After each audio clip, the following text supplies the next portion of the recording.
अब क्या बताते हैं, नित्यानंद जी कहते हैं सिर सौंपया गुरुदेव को और सफल हुआ ये शीस, नित्यानंद इस शीस पर आप बसे जगदीश। अब सिर कैसे सौंपना होता है कि गुरु जी की आज्ञा का पालन करें। आप गुरु पद पर जो होते हैं उनको पता होता है, परमात्मा कहते हैं बहुत प्यारा बालक माँ का। माता को अपना बच्चा बेटा या बेटी बहुत प्रिय होती है। कहावत है कि पिता से 100 गुना प्रिय ममता अपने बालक में माता को होती है, और माता से भी 100 गुना ममता प्रिय गुरु को अपना शिष्य या शिष्या होती है। तो अंदाजा लगा लेना कि गुरु जी आपके कितने हितैषी होते हैं। तो गुरु जी की आज्ञा का पालन करें। पहली भक्ति मार्ग का प्रथम एक ये मंत्र नोट कर ले, भाई जो गुरु बचन पे डट गे रकट गे फंद 84 के। भाई जो गुरु बचन पे डट गे कट गे फंद 84 के, कट गे फंद 84 के, रकट गे फंद 84 के। भाई जो गुरु बचन पे डट गे रकट गे।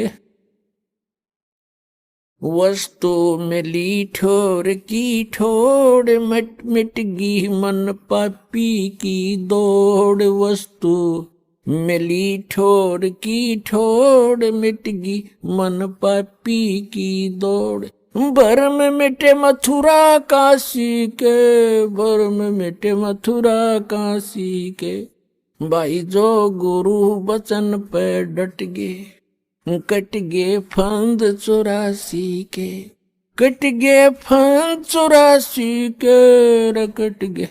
ये एक कवि का बनाया हुआ गान है। इसमें भी बहुत प्रेरणा है कि जो गुरु जी के वचन पर स्थिर हो जाते हैं, गुरु जी की आज्ञा का पालन करते हैं, उनके ये 84 लाख योनियों में दुख पाने के ये संकट समाप्त हो जाते हैं। अब गुरु जी को कैसे गुरु की आज्ञा का पालन करना है। सिर सौंपया गुरुदेव को सफल होया ये शीश, नित्यानंद इस शीश पर आप बसे जगदीश। सिर कैसे सौंपना होता है, सिर काटना नहीं, गुरु जी के आज्ञा का पालन करना ही सिर सौंपना होता। एक गुरुजी थे, उनके 4-5 शिष्य थे, आश्रम में रहते थे। रोज ही प्रतिदिन शिक्षा यही दी जाती है। प्रत्येक गुरु जो होते हैं ये 5-4 फार्मूले पक्के सिखाता है चेलों को, और ये ही कारगर होते हैं। अब जैसे कोई भी भांग बोता है खेत में, तो वो भी खेत को संवारने के तरीके सारे बता देगा, लेकिन बीज गलत है तो वो सारे तरीके गलत हो गए। बोना था गेहूं, बीजना था गेहूं, बो दिए भांग। ये तो बाद में बताऊंगा, लेकिन जो प्रसंग चल रहा है उसी को आगे बढ़ाते हैं। एक गुरुजी थे और वो अपने शिष्यों को शिक्षा देते ही रहते हैं, जैसे प्रतिदिन सत्संग के माध्यम से या वैसे भी टिप्पणी करते हैं, बैठते हैं जब बच्चे, अच्छी शिक्षा देते हैं। एक दिन गुरुजी ने कहा कि देखो भाई, जो गुरुजी की आज्ञा पालन नहीं करते बच्चों, वो कभी सफल नहीं होते, उनको घोर पाप लगता है, उनकी भक्ति नाश हो जाती है।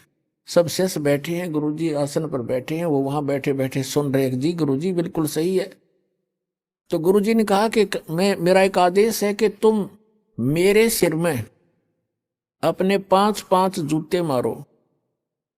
और ये भी शिक्षा दी जाती थी, गुरु मानुष कर जानते ते नरक ये अंध, महादुखी संसार में आ गए यम के फंद। गुरु को परमात्मा के तुल्य मानना चाहिए। अब उनके सामने धर्म संकट खड़ा हो गया। गुरु जी की आज्ञा का पालन नहीं करें तो भक्ति का नाश हो गया, और गुरु जी की तरफ हाथ कर दिया तो कट जाए वो हाथ, इससे अच्छा था।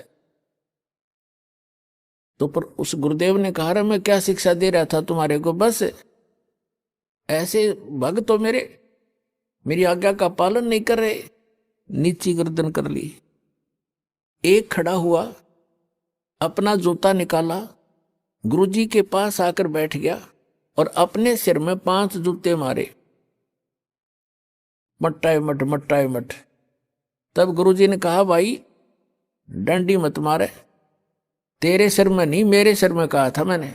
तब उस गुरु चेले ने कहा कि गुरुदेव, इस दास का शीश भी तो आपका ही है।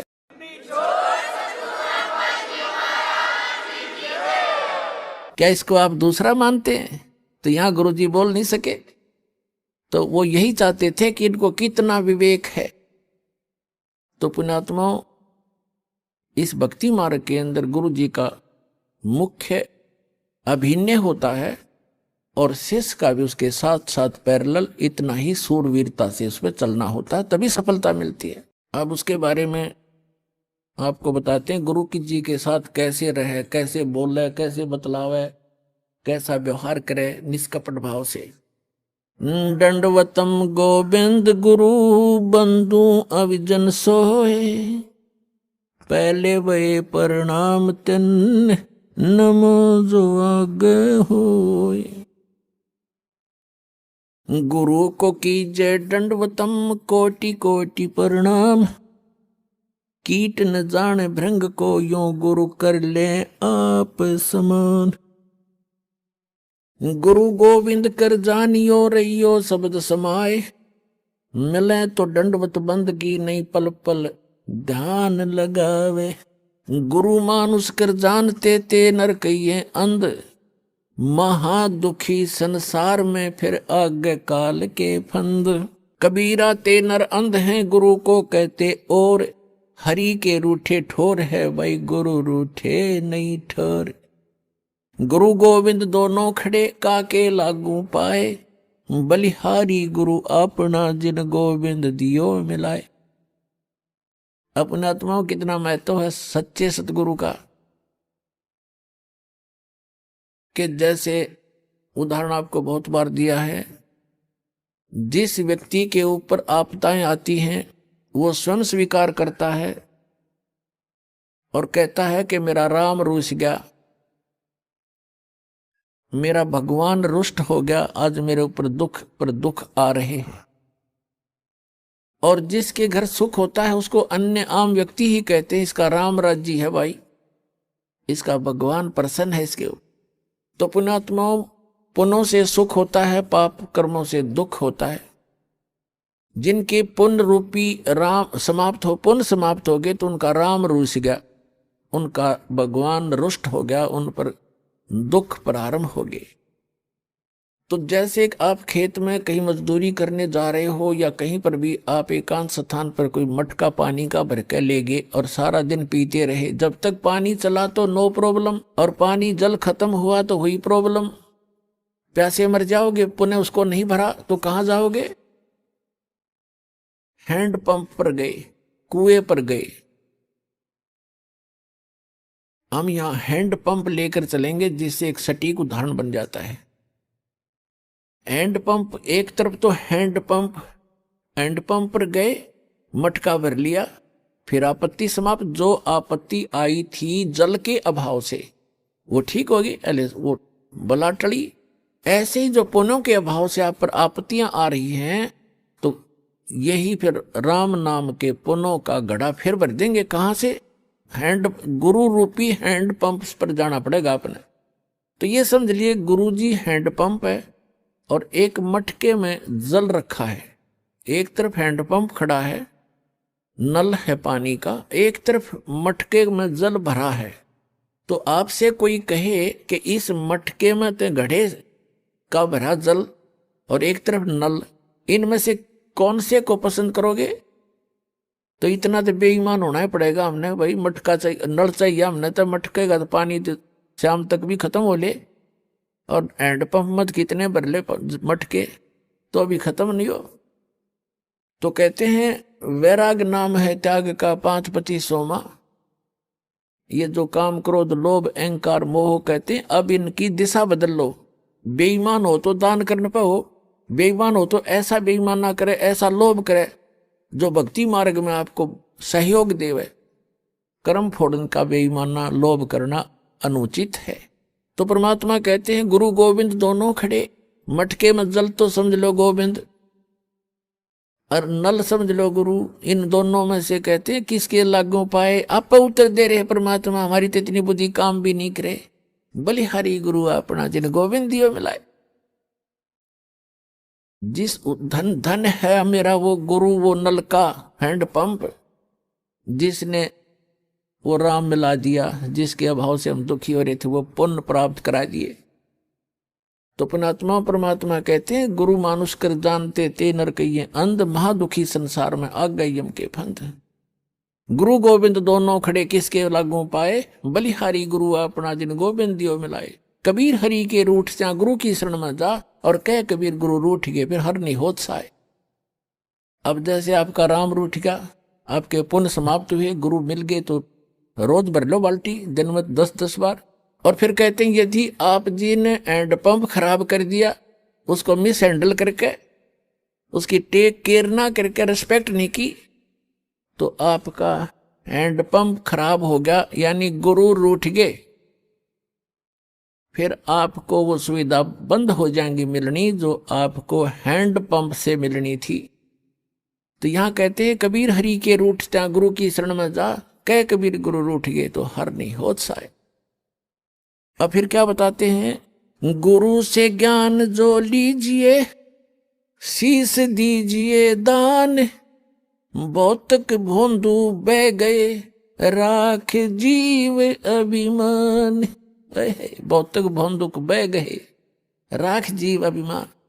जैसे नित्यानंद जी कहते हैं ब्राह्मण कुल में जन्म था, मैं करता बहुत मरोड़, और गुरु गुमानी दास ने दिया कुबद गढ़ तोड़। तो सत्संग के हथौड़ों से, इस वचनों के हथौड़ों से हमारे अंदर जो गंध जमा पड़ा है अभिमान का है, तो उसको तोड़ दिया जाता है सत्संग की चोट मार मार के। अब क्या अभिमान इस प्राणी का। अब से कितना टीरी का खापाट पाक रहा हो, 1 मिनट में अधरंग मार जा, बांगा मुंह हो जा, माखी लड़े लकड़र बड़े हैं, लाल पड़े टपके उस अपलातून के। क्या अभिमान इस मट्टी का। अपना पीछा छुटावे, कर्म बनावे, विनम्र होकर सत्संग में आवे। और कबीर साहब कहते हैं ऐसी बाणी बोलिए मन का आपा खोए, और उनको शीतल करे आप भी शीतल होए। तो इसके लिए अपने अभिमान को त्याग कर जो आप बात करोगे, देखना सामने वाला आत्मा कैसे गदगद हो जाएगी। तो एक भक्त के बोलने का, उसके चलने और बैठने का, उसके नजर और देखने का तरीका नॉर्मल होता है, और तभी वो भक्त कहता है। एक वैसे बकवादियों की तरह चल रहा है, बकवादियों की तरह चश्मे लाओ और नो टेढ़ा देखे, वो तो ढेढ़ आदमी है, भक्ति करता है चाहे ना करता है। तो सत्संग के अंदर आकर के सत्संगी कहला करके, भक्त कहला करके, उसमें भक्त वाले गुण स्वाभाविक बन जाने चाहिए, तो सत्संग से उनका ज्ञान होता है। तो क्या बताते हैं, गुरु से ज्ञान जो लीजिए शीश दीजिए दान, और भौतुक भौंदू बह गए राख जीव अभिमान। गुरु समान दाता नहीं, याचक से समान, और 3 लोक की संपदा सो गुरु दीनी दान। फिर क्या बताते हैं कि कबीर तन मन दिया तो भला किया, सिर का दासी भार, और जय कभू ये कह दिया कि मैंने दे दिया तो बहुत सहेगा मार। परमात्मा यहाँ तक कहते हैं जैसे, क्योंकि इस काल ने तो आपका भक्ति नाश कराना है, और आपने परमात्मा के इस ज्ञान से अपना इसको सुरक्षित रखना है। परमात्मा कहते हैं कि जैसे माता गर्भ को राखे यतन बना, और ठेस लगे तो छन होए तेरी ऐसे भक्ति जा। जैसे किसी बहन को, किसी माई को काफी समय के उपरांत या कभी भी गर्भ रहा हो, और उसके उपरांत वो कितनी सावधानी बरतती है उस अपने लाल को प्रफुल्लित करने के लिए, सफल करने के लिए, सुरक्षित रखने के लिए। चलते समय भी ये सोचती है कि ऊंचे नीचे पे पैर ना टिक जा, कहीं झटका ना लग जा। रात्रि के समय सोते समय भी जब करवट बदलती है तब भी बहुत उधड़ कर पड़ती है, कहीं मेरे बालक का ठेस तो नहीं लगी। तो परमात्मा कहते हैं कि जैसे माता गर्भ को और रख यतन बना, ठेस लगे तो छन होए, तेरी ऐसे भक्ति जा। जरा सा भी कोई झटका लग गया तो तेरी भक्ति ऐसे नाश हो जाएगी जैसे उस माई का गर्भपात हो जाए। उसको कितना कष्ट होता है, कितना रोती है उस समय को कि कैसे बात बिगड़ गई। तो परमात्मा याद दिलाते हैं जैसे माता गर्भ को रख यतन बना, ठेस लगे तो छिन्न हो जा, क्षीण हो जाता है, तेरी ऐसे भक्ति नसावे। तो क्या बताते हैं कि कोई भी किसी को तो सेवा का भी मान हो जाएगा और किसी को धन का, किसी को और किसी दान का। तो पुण्यात्मा परमात्मा कहते हैं कोई भी प्रकार का यदि आप में अभिमान हुआ है तो आपका भक्ति नाशक बन गया।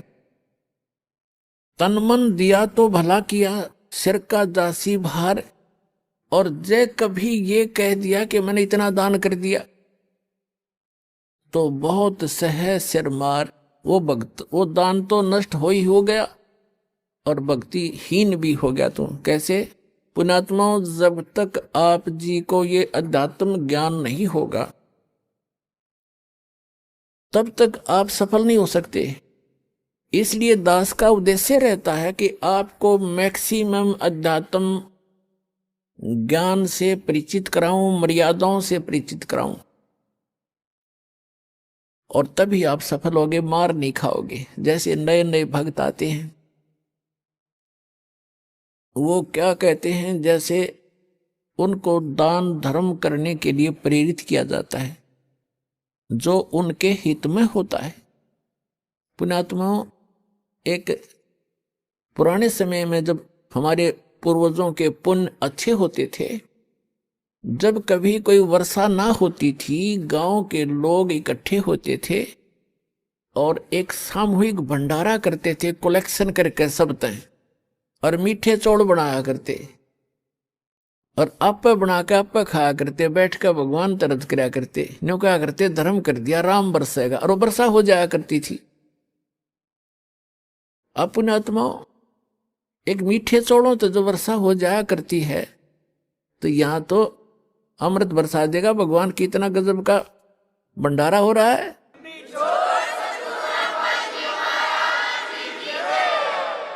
एक भक्त के साथ दो भक्त और व्यक्ति आगे, आम जैसे सत्संग में आम अलाउड करते हैं, आ जाओ भाई, आ जाओ, सत्संग भी सुन लेंगे।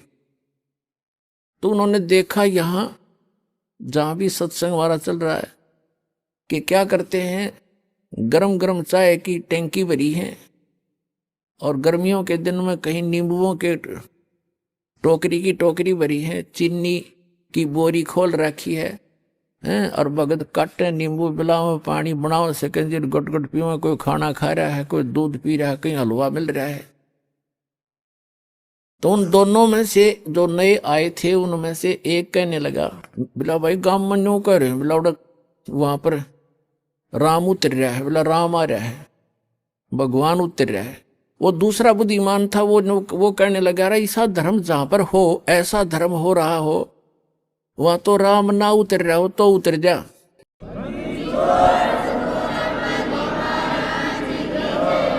ऐसा धर्म यहां देखा मैंने, जो पुण्य यहां हो रहा है, कितने भंडारे चल रहे हैं, कोई चवन्नी तक कोई लेता नहीं, कितना खाओ कितना पियो कैसे। तो कहते हैं यहां तो इसे धर्म जहां होते हो वहां भगवान ना उतर रहा हो तो उतरना पड़े, उस मालिक ने आना पड़े वहां पर। तो पुण्यात्माओं, तो धर्म के लिए आपको प्रेरित किया जाता है। ये विधिवत साधना है, शास्त्र अनुकूल साधना है। यहाँ का किया हुआ पुण्य आपको बहुत गुना हो करके वापस भी मिलेगा और आपके गुड अकाउंट में लिखा जाएगा, वो अलग से। या आपको वापस जो मिलेगा ये तो आपका यूं समझ लो ब्याज ब्याज मिलेगा, मूल धन तो आपका जमा होता रहेगा। ये ऐसे जान लेना।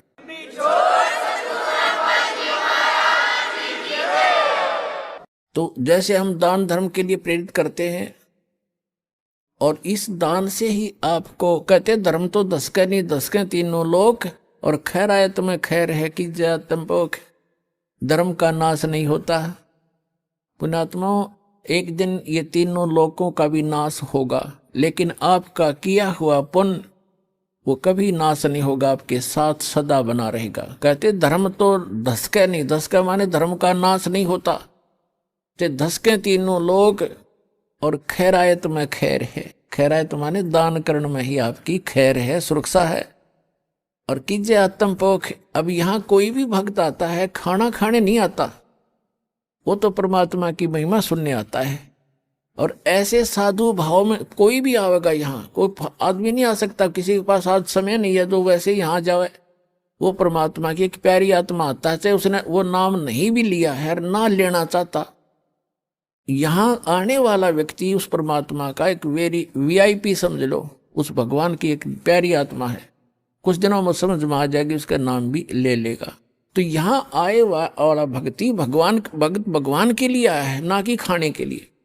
और ऐसे भगत को यहाँ खाना खिलाना, उसको भोजन में सहयोग देना भंडारे में, इसके पुण्य की कोई गिनती नहीं। अब क्या प्रसंग चल रहा है कि जैसे कई भक्तों को प्रेरणा दी जाती है कि भाई आप जोत बोलो हवन के लिए।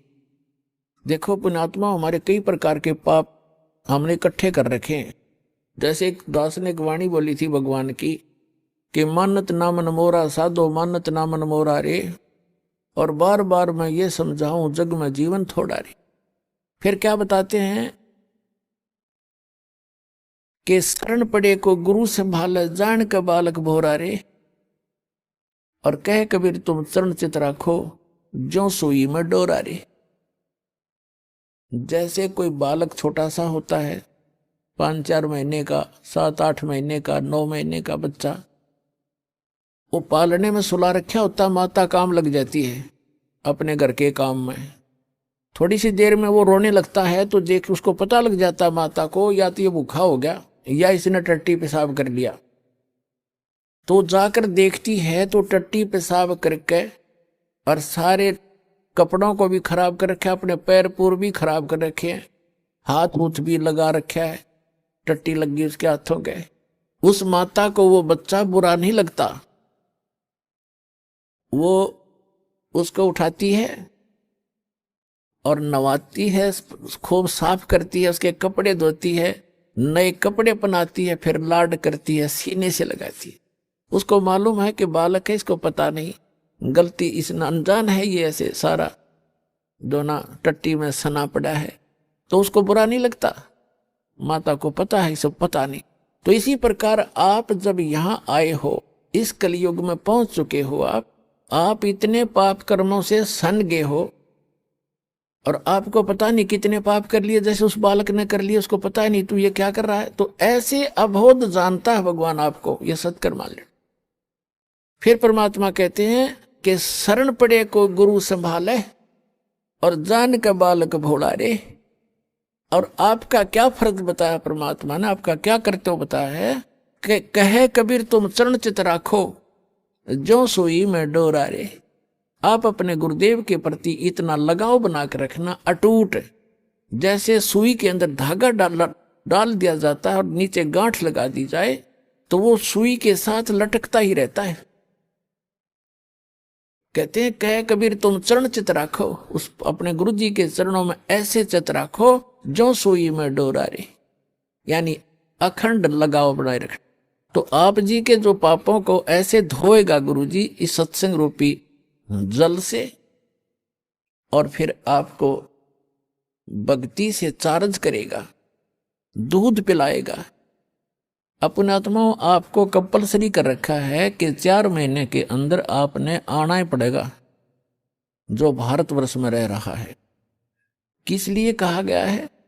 ये बच्चे हैं, आप अपने बच्चों को एक रोजी रोटी के लिए पढ़ाते हो कि मेरा बेटा या बेटी पढ़ के कोई शिक्षा ग्रहण करके ये कोई ऊंच पोस्ट प्राप्त कर ले या अपना धंधा ठीक कर लेगा। उसको 16 वर्ष का समय, 15 वर्ष, 20-20 वर्ष का समय दे देते हो, बेटा और ट्रेनिंग कर ले, फलाना कर ले, बढ़िया रोजगार हो जाएगा। और आत्म कल्याण के लिए आपके पास क्या 365 में तो 30 दिन भी नहीं मिलते, तो फिर कैसी भक्ति करोगे? किसा तुम फिर ड्रामा, फिर तो ड्रामेबाजी है। तो कहने का भाव ये है कि आप जी को इसलिए बुलाया जाता है कि यहां आने से आपको घना पुण्य मिलेगा। आपकी आत्मा को ऐसे परिपूर्ण कर दिया जाता है जैसे बच्चा छोटा सा गली में खेल रहा होता है। माता को पता है कि खेल में व्यस्त है और समय पर आहार इसको नहीं कराऊंगी तो ये दुर्बल हो जाएगा, बीमार भी हो सकता, रोगी भी हो सकता है।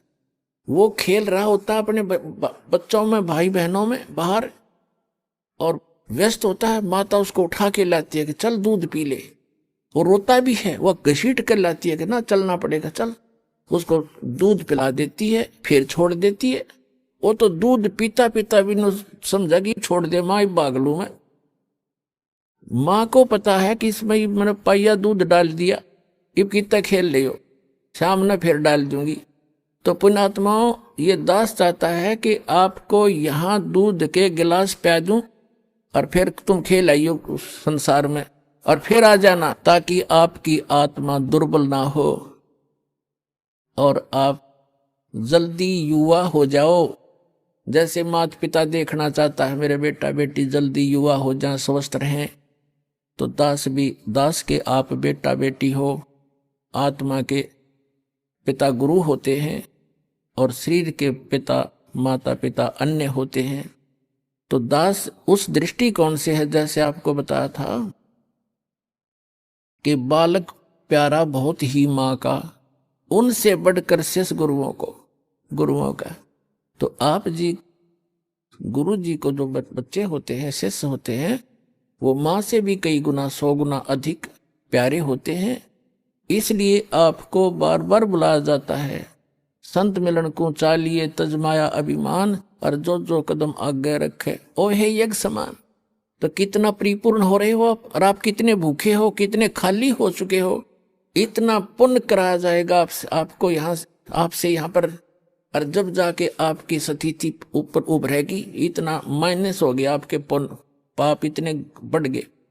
अब क्या बताते हैं कि परमात्मा क्या कहते हैं कि जैसे भक्तिहीन प्राणी जो होता है, आपको कितना त्याग किया जाएगा, पर परमात्मा कहते हैं कि आपको एक श्वास उस श्वास का ऐसा मंत्र दिया जाएगा, सतनाम, जिसके एक ही सिमरण की इतनी कमाई बनेगी आपकी।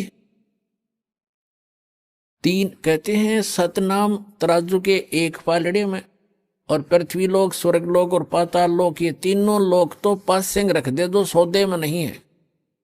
इससे हटकर इस ब्रह्मांड के अंदर जो 14 लोक हैं, विष्णु जी का लोक, शिव जी का लोक, इंद्र का लोक, और शंकर जी का लोक, दुर्गा का लोक, और ऊपर ब्रह्मलोक, और उस ब्रह्मलोक के अंदर और धर्मराय का लोक, ऐसे एक इंद्र का अलग से लोक है, एक कॉमन स्वर्ग है।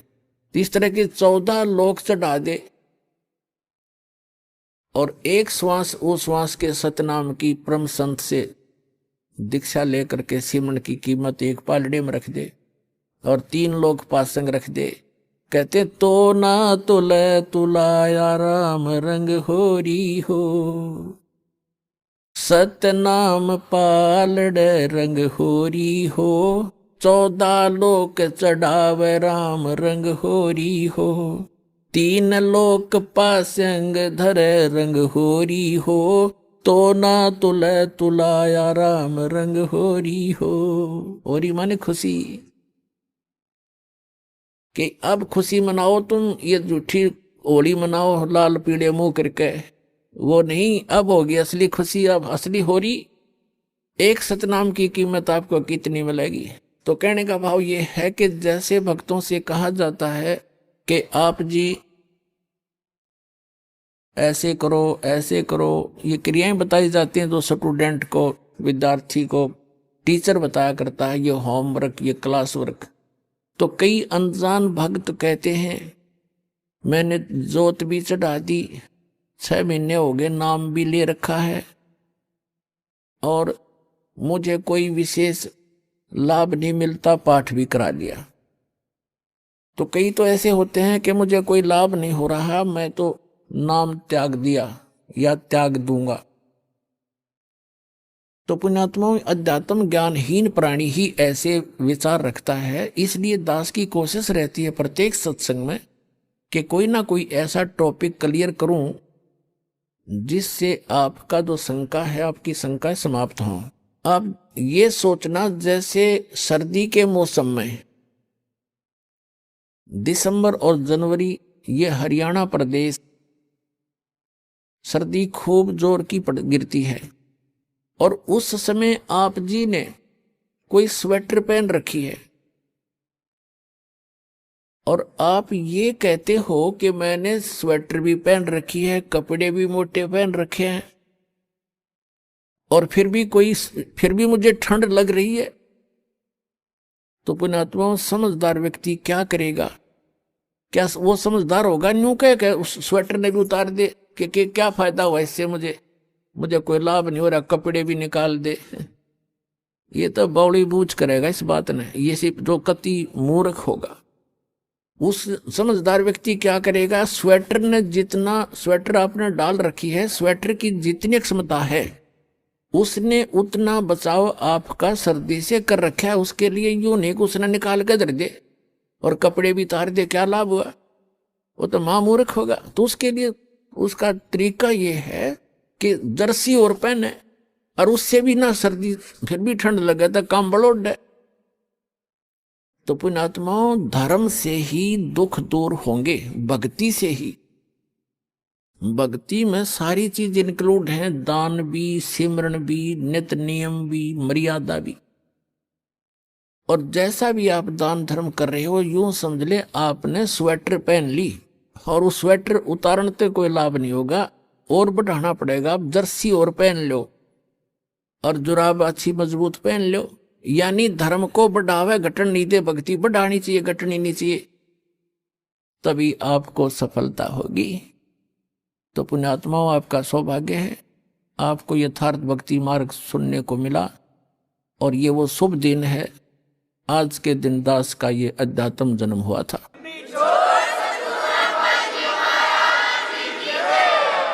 दास के लिए तो ये एक सौभाग्य है दास का कि मुझे इस दिन भगवान मिले। आपके लिए भी वरदान सिद्ध हो गया ये दिन कि आप तक भी परमात्मा का विज्ञान पहुंचा और आपको सही मार्ग मिला।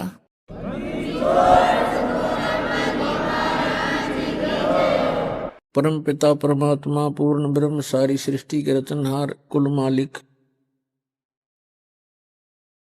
कबीर परमेश्वर जी की असीम रजा से आप सभी पुण्यात्माएं सत्संग श्रवण करने के लिए उपस्थित हुए।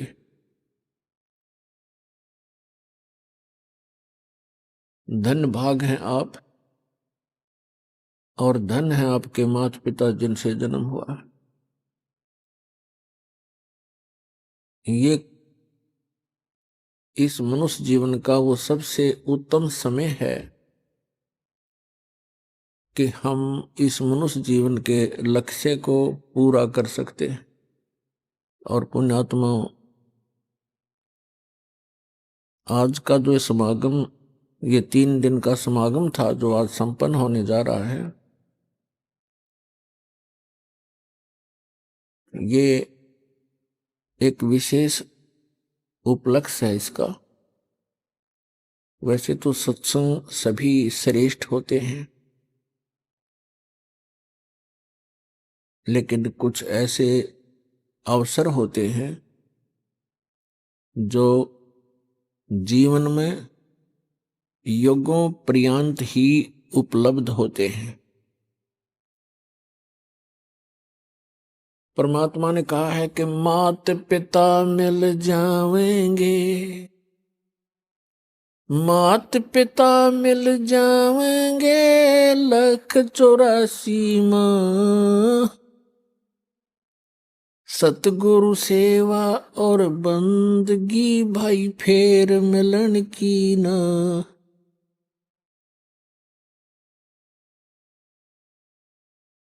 जिस भी वर्ण में, जिस भी योनि में हमारा जन्म होगा, पशु बनेंगे वहां माता पिता मिल जाएंगे, ऐसी ही ममता होगी। पक्षी बनेंगे वहां भी हमें माता पिता मिल जाएंगे। मानव शरीर प्राप्त होगा तो भी माता पिता मिल जाएंगे, लेकिन जिस मानव शरीर में परमात्मा मिल सकता है, तो वो परमात्मा मानव शरीर में ही प्राप्त हो सकता है। उसके लिए बताया है कि अन्य प्राणियों के शरीरों में माता पिता तो आपको जौके तो मिल जाएंगे, लेकिन आपने तो भक्ति कर सकते और सतगुरु की सेवा नहीं मिल सकती। माता पिता मिल जाएंगे, 1,84 माह 84 लाख प्रकार के ये अन्य प्राणियों के शरीर हैं। कहते हैं इनमें भी माता पिता मिल जाएंगे, लेकिन उनमें ना सतगुरु मिल सकते और ना ये भक्ति मिल सकती। तो पुण्यात्माओं, आज आपको मानव शरीर प्राप्त है और सतगुरु भी प्राप्त है, क्योंकि आप जी बालक हो। बच्चे को पता नहीं होता कि तुम जो स्टडी कर रहे हो उद्देश्य से, तो वो बच्चे यही लेकर चलते हैं कि हम इंजीनियर बनेंगे, डॉक्टर बनेंगे। टारगेट तो उनका होता है, प्रवेश भी प्राप्त कर लेते हैं, लेकिन उनको जब वो सफलता मिल जाती है उसके बाद उसकी उपलब्धि प्राप्त होती है।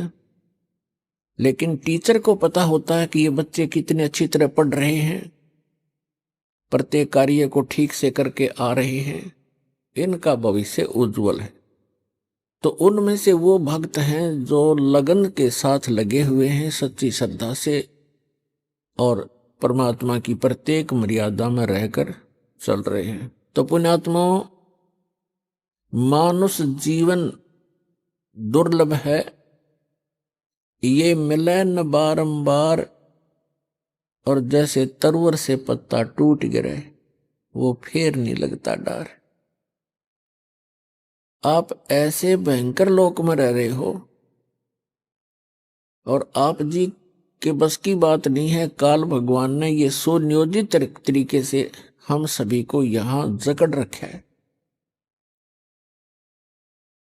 यहां पर प्रत्येक प्राणी विवश है, एक दूसरे में मोह, संपत्ति में मोह, ये जीव के बस का नहीं, इन त्याग सके, क्योंकि ये जितना प्रबल बता रखा है। फिर इसका विकल्प परमात्मा ने आके बताया है कि जो मैं ज्ञान बताऊं और जो साधना विधि तुम्हें बताऊं उस पर लगन से लग जाना, और फिर परमात्मा का काम शुरू होता है। वो अपने आप आपको, जो सत भक्ति कर रहा होगा, मर्यादा में रह रहा होगा, उसको आसानी से इस काल के जकड़ से, काल के बंधन से छुटवा ले जाएंगे। अब हमारे साथ क्या बन गई,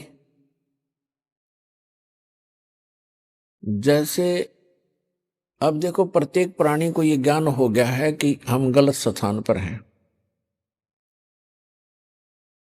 और यदि हम इसी तरह इन्हीं आशाओं को लेकर जीते रहे तो हम यहीं फंसे भी रह जाएंगे, और हम इन बंधनों से छूटने की चेष्टा भी कर रहे हैं, और नए चेष्टा भी कर रहे हैं, प्रयत्न भी कर रहे हैं। जो भक्त हैं और अभक्त हैं, जो भी हैं, परमात्मा के ज्ञान से परिचित हो जाते हैं, तो उनके साथ कैसे बनता है। कहते हैं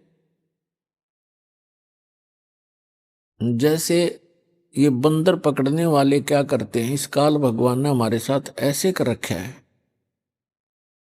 ये बंदर पकड़ने वाले क्या करते हैं,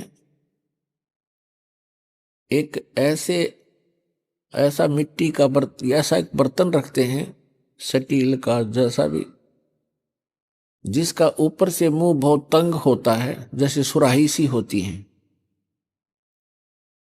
और उनको मिट्टी में गाड़ देता है जमीन में, और उनके आसपास कुछ रोटी के टुकड़े या दाने, कनक बिखेर देता है, चने, और ऐसी छोटे छोटे कई गाड़ देता है बर्त वो पात्र, सुराही सी लोहे की, और उनके अंदर अच्छे गेहूं चने ज्यादा डाल देता है। अब बंदर आते हैं, उन बाहर के दानों को देखकर उनको खाने लगते हैं, फिर झांक कर देखते हैं। वो क्या देखते हैं कि उस सुराही के अंदर बहुत ज्यादा, उस जार के अंदर बहुत ज्यादा चने पड़े हैं। वो उसमें हाथ घुसोड़ के और मुट्ठी भर लेता है, और मुट्ठी भर के फिर वो भागने की सोचता है कि ले अच्छा माल मिल गया, भाग लूं। अब वो मुट्ठी भरने के बाद वो मुट्ठी अड़ जाती है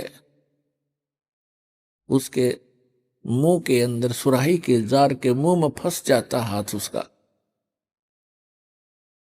अब उसमें इतनी अकल नहीं कि इसने मुट्ठी खोल दूं, जान बच जा। वो मुट्ठी भी नहीं खोलता है और चिल्लाता है बुरी तरह चिल्लाना शुरू कर देता है, और मुट्ठी को खोलता नहीं और जकड़े ही रखता है।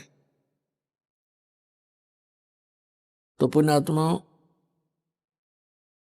हमारे साथ ऐसी बन गई या बंदर वाली मुट्ठी हमने आप पर जकड़ रखी है। ये मेरा बेटा है या मेरी बेटी है, ये कार मेरी है या कोठी मेरी है। अब परमात्मा आके याद दिलाते हैं कि ना बेटा तेरा है, ना बेटी तेरी है, ना ये कार तेरी है, ना कोठी तेरी है। क्या बताते हैं? काया तेरी है नहीं, ये माया कहां से हो जब तेरा शरीर ही नहीं है। हर माया को अपनी कह, ये माया है राम की, अपनी कहे गंवार, जमपुर धक्के खावेगा, नाहक बहे बेगार। फिर क्या बताते हैं? नंगा आया जगत में और नंगा ही तू जावे, और बीच में ख्वाबी ख्याल है ये मन माया भरमावे।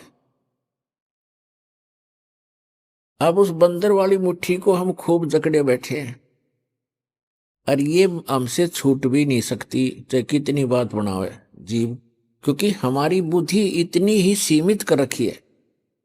आपके और हमारे बस की ये बात नहीं है। इसके लिए परमात्मा ने इसका विकल्प बताया है।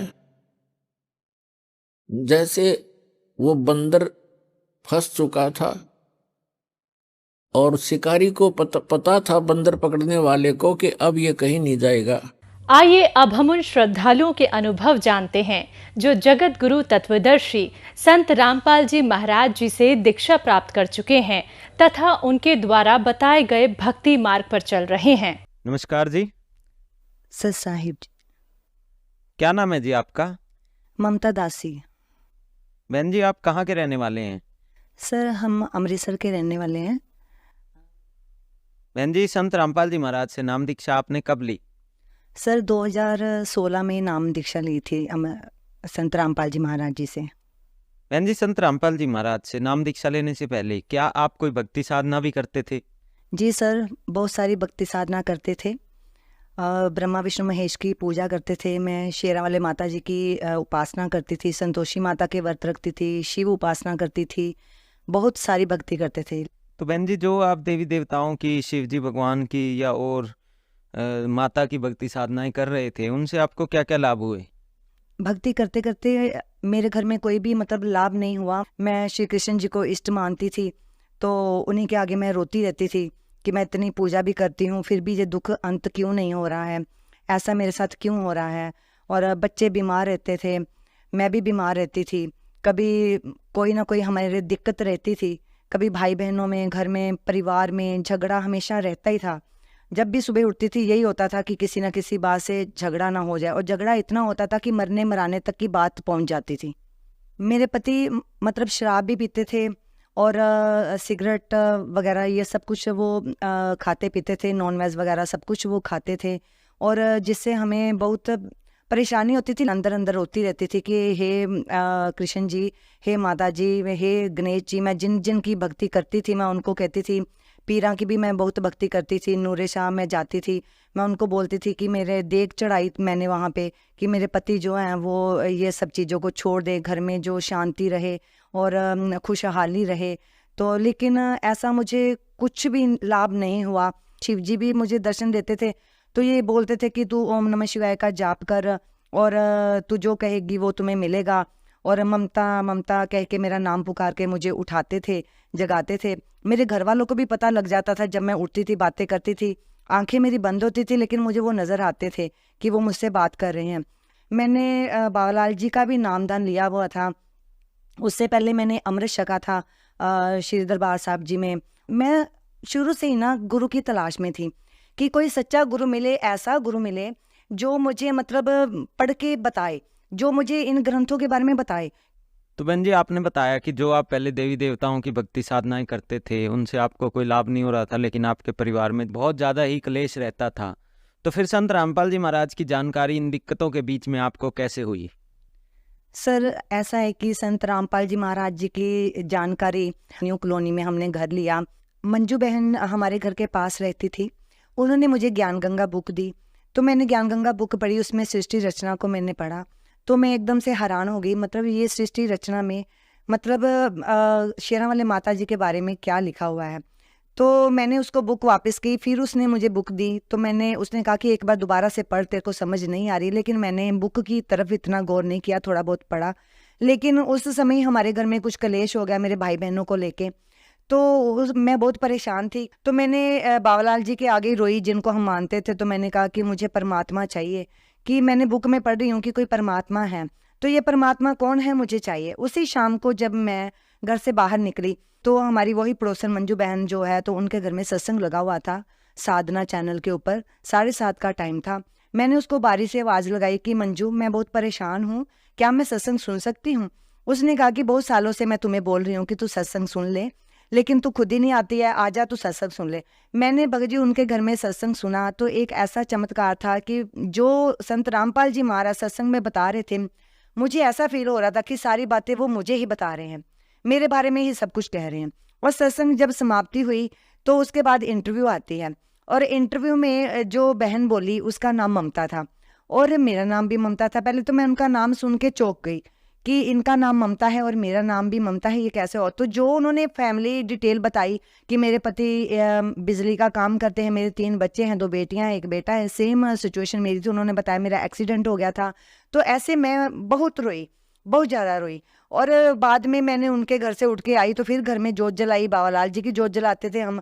तो रात को जब सो गई तो संत रामपाल जी महाराज परमात्मा 2:30 बजे के करीब उन्होंने मुझे स्वप्न में दर्शन दिए। चोला सारा कबीर साहब जी का था और उनका जो स्वरूप था वो संत रामपाल जी महाराज जी का था। जब उन्होंने स्वप्न में दर्शन दिए तो मैं उठ गई कि मतलब ये गुरु तो जेल में है, मतलब ये मेरे सपने में कैसे आ सकते हैं। तो फिर जब दोबारा फिर सोई, मैंने जो स्वरूप हमारे घर में पड़ा था बाबालाल जी का, उसको मैंने अपने साथ रख लिया कि मुझे अब की बार ये गुरु सपने में ना आए, ये तो जेल में है। लेकिन जब मैं दोबारा सोई तो दोबारा फिर संत रामपाल जी महाराज कबीर साहब जी के रूप में उन्होंने मुझे साक्षात दर्शन दिए और उन्होंने मुझे कहा कि जो यहाँ पे नामदान सेंटर है वो सारा सेंटर उन्होंने मुझे दिखाया और सारी लोकेशन उनकी बताई कि ऐसे गलियों गलियों में जाके जैसा उनका घर बना था, जैसा सेंटर था, वैसा सब मुझे दिखाया। और सुबह होते ही मन में ऐसा हुआ कि जैसे इतना शरीर हल्का हो गया और मैंने पता नहीं मन में क्या आया, तो मैंने जितने देवी देवता की सब फोटोज थी, सब कुछ था, सब एक गठरी में बांध के मैंने उसको एक साइड पे रख दिया।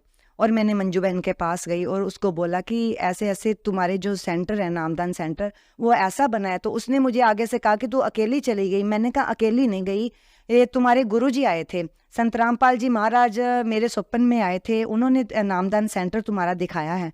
तो फिर वो मुझे नामदान सेंटर पे लेके गई, तो फिर वहाँ जाकर नाम उपदेश पर लिया संत रामपाल जी महाराज जी से। तो बहन जी, जब संत रामपाल जी महाराज से आपने नाम दीक्षा ली, तो क्या नाम दीक्षा लेने के बाद आपको कोई लाभ भी प्राप्त हुए? सर, संत रामपाल जी महाराज से नाम उपदेश लेने के बाद तो अनगिनत लाभ हैं सर, मैं आपको गिना नहीं सकती। लेकिन कुछ मेन लाभ हैं जो मतलब मैं आपको शॉर्टकट में थोड़े बता देती हूँ। कि ऐसा है कि सबसे पहले जो मुझे लाभ हुआ कि मेरे जो पति हैं उनको कैंसर की प्रॉब्लम हो गई थी और उनको सेकंड स्टेज का गले में कैंसर था। तो मैंने उनको बोला कि आप भी संत रामपाल जी महाराज की शरण में चलो, तो परमात्मा संत रामपाल जी महाराज आपकी ये कैंसर की बीमारी दूर कर देंगे। लेकिन उनको विश्वास नहीं था क्योंकि वो मानते नहीं थे, वो श्री कृष्ण जी को मानते थे। तो इसलिए उन्होंने मतलब बोला कि मैंने नहीं जाना है। तो मैंने अपनी ओर से ही परमात्मा को, संत रामपाल जी महाराज जी को मैंने दंडवत प्रणाम करके कहा कि इनको इतनी गंभीर बीमारी है, क्योंकि मैं भी डर गई थी बहुत ज़्यादा कि पता नहीं क्या होगा। तो प्रार्थना करी तो संत रामपाल जी ने, महाराज जी ने मेरे पति की वो कैंसर की बीमारी ठीक कर दी। और डॉक्टर भी हैरान थे। डॉक्टर ने हमारे एक्सरे लिए, हमारी रिपोर्ट्स ली। अभी भी Majitha road Guru Nanak hospital medical college में उनकी रिपोर्ट्स, पूरी फाइल वहाँ पे पड़ी है, आप चाहें तो देख सकते हैं। और दूसरा लाभ मुझे ये हुआ कि मेरे घर में कोई भी नहीं जुड़ा था, मैं अकेली अपने घर में जुड़ी थी। तो मुझे ये होता था कि मतलब जब मैं मतलब संत रामपाल जी महाराज का कुछ भी पाठ करती थी या कुछ करती थी, तो मेरे हस्बैंड जो थे वो कृष्ण जी का पाठ करना लग जाते थे। संत रामपाल जी महाराज के दंडवत प्रणाम करके मैं कहती थी कि गुरु जी, मतलब मेरे पति जी को भी अपनी शरण में लो, मेरे बच्चों को अपनी शरण में लो, ताकि मुझे किसी प्रकार की भक्ति में बाधा ना पड़े।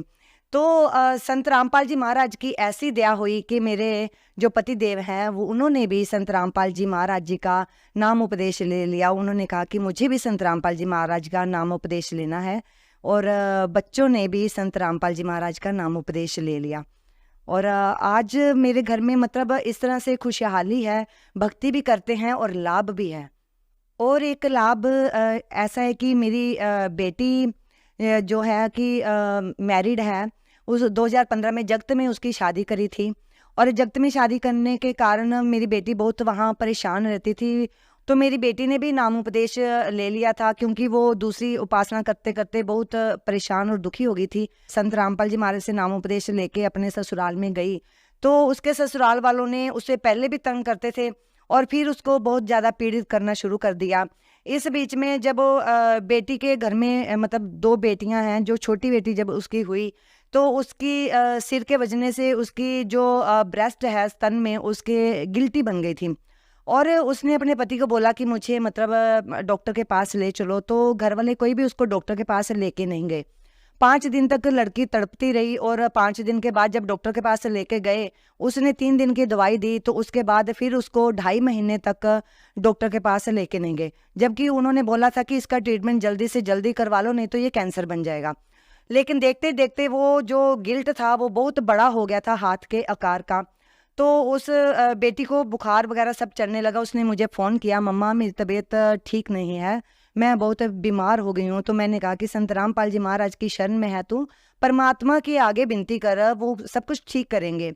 तो बेटी ने ऐसे, जैसे मैंने कहा, उसने ऐसे ही किया, क्योंकि वो उसको भक्ति करने नहीं देते थे। आन उपासना करवाते थे, पितर पूजा, श्राद्ध पूजा, ये सब कुछ उसको करवाते थे। वो जठेरे पूजते थे और जबरदस्ती से उसको प्रसाद देते थे, उसको तिलक लगाते थे, मतलब सब काम उसको करवाते थे। लेकिन बेटी ने क्या किया कि मम्मा आप आ जाओ। तो मैं उसके पास जब गई तो उन्होंने देखा इसकी मम्मी आ गई, तो उन्होंने अगले दिन ही उसका ऑपरेशन करवा दिया। लेकिन ऑपरेशन में क्या हुआ, डॉक्टर ने कहा हम पस निकाल सकते हैं, हम गिल्ट निकाल नहीं सकते, क्योंकि गिल्ट जो है वो बहुत बड़ा हो चुका है।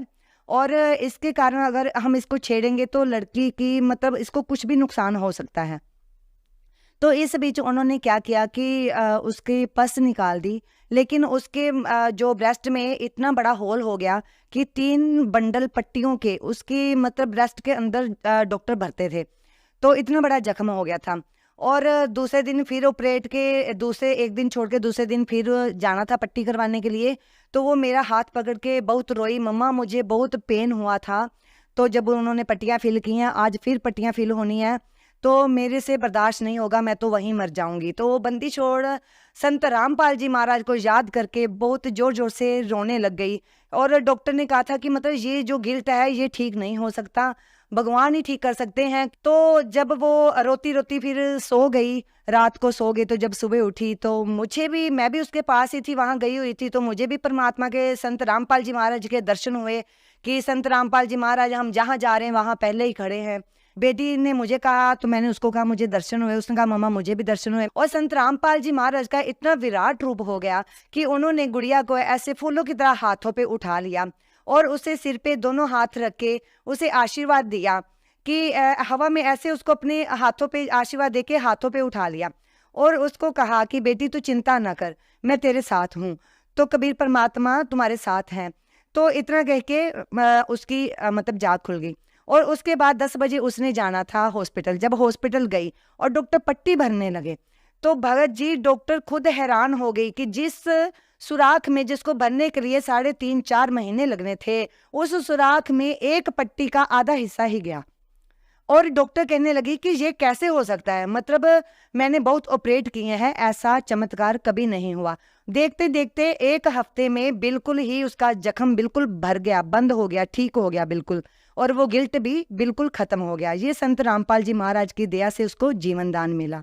लाभ तो बहुत है। मेरा बेटा जो उसने 2017 में नामोपदेश लिया था, तो बेटा मेरा भी आन उपासना करने लग गया था। नाम उपदेश लेके उसने मतलब नाम छोड़ दिया था और आन उपासना करने लग गया।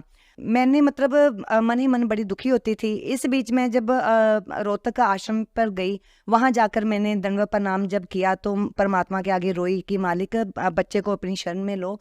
तो जब मैं वहां से आई तो आते ही मतलब ऐसा चमत्कार हुआ कि 2022 में मेरे बेटे ने मतलब खुद ही वो संत रामपाल जी महाराज का सत्संग सुन रहा था, तो मुझे कहता कि मम्मा मुझे संत रामपाल जी महाराज की शरण में जाना है, मुझे पूर्ण उपदेश करवा दीजिए। तो सबसे बड़ी ये भी मेरे को टेंशन थी, भक्ति नहीं कर पाती थी, भक्ति में ये टेंशन भी मेरे लिए बाधा थी। परमात्मा ने, संत रामपाल जी महाराज ने मेरी ये बाधा भी दूर करी। और एक और लाभ ये हुआ कि मेरी छोटी बेटी जो है, मुझे उसको लेके भी बड़ी टेंशन थी कि शादी करेंगे, क्योंकि बड़ी बेटी की शादी में भी बहुत पैसा लग गया था, तो उसको लेके मुझे बहुत टेंशन थी कि इसकी शादी करेंगे, इतना पैसा कहाँ से इकट्ठा करेंगे, कहाँ से आएगा, ये हम कैसे करेंगे, ये सोचती थी मैं। तो उन्होंने बोला कि रमैनी जो है उसमें कोई खर्चा नहीं लगेगा, जो भी मतलब खर्चा होता है, जो भी सब कुछ वो संत रामपाल जी महाराज जी की ओर से ही होता है। मेरा मतलब कोई भी खर्चा नहीं हुआ और 1 रुपए का भी नहीं खर्चा लगा, और भक्त परिवार में उसकी शादी हुई है। और जो भक्त परिवार है, हरप्रीत सिंह है भी जो फतेहगढ़ से हैं, मतलब बहुत ही अच्छी फैमिली है और मुझे उसकी बिल्कुल भी टेंशन नहीं है। ये भी मेरे लिए बहुत बड़ा लाभ है। तो बहन जी, आपने बताया कि संत रामपाल जी से नाम दीक्षा लेने के बाद आपके परिवार में खुशियां ही खुशियां हो गई। तो जो श्रद्धालु आज आपको सुन रहे हैं, आप उन्हें क्या संदेश देना चाहेंगे?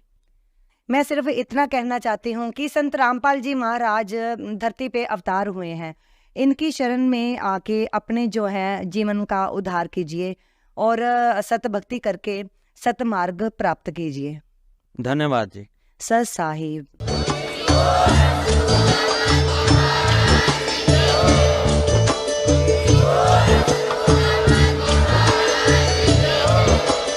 आप सुन रहे थे जगत गुरु तत्वदर्शी संत रामपाल जी महाराज जी के मंगल प्रवचन। अधिक जानकारी के लिए विजिट कीजिए हमारी वेबसाइट www.jagatgururampalji.org। संत रामपाल जी महाराज जी के शुभ आशीर्वाद से पूरे विश्व भर में 500 से भी ज्यादा नाम दीक्षा केंद्र हैं, जिन पर संत रामपाल जी महाराज जी द्वारा ऑनलाइन निशुल्क नाम दीक्षा दी जा रही है। अपने नजदीकी नाम दीक्षा केंद्र का पता करने के लिए संपर्क करें 8222880541।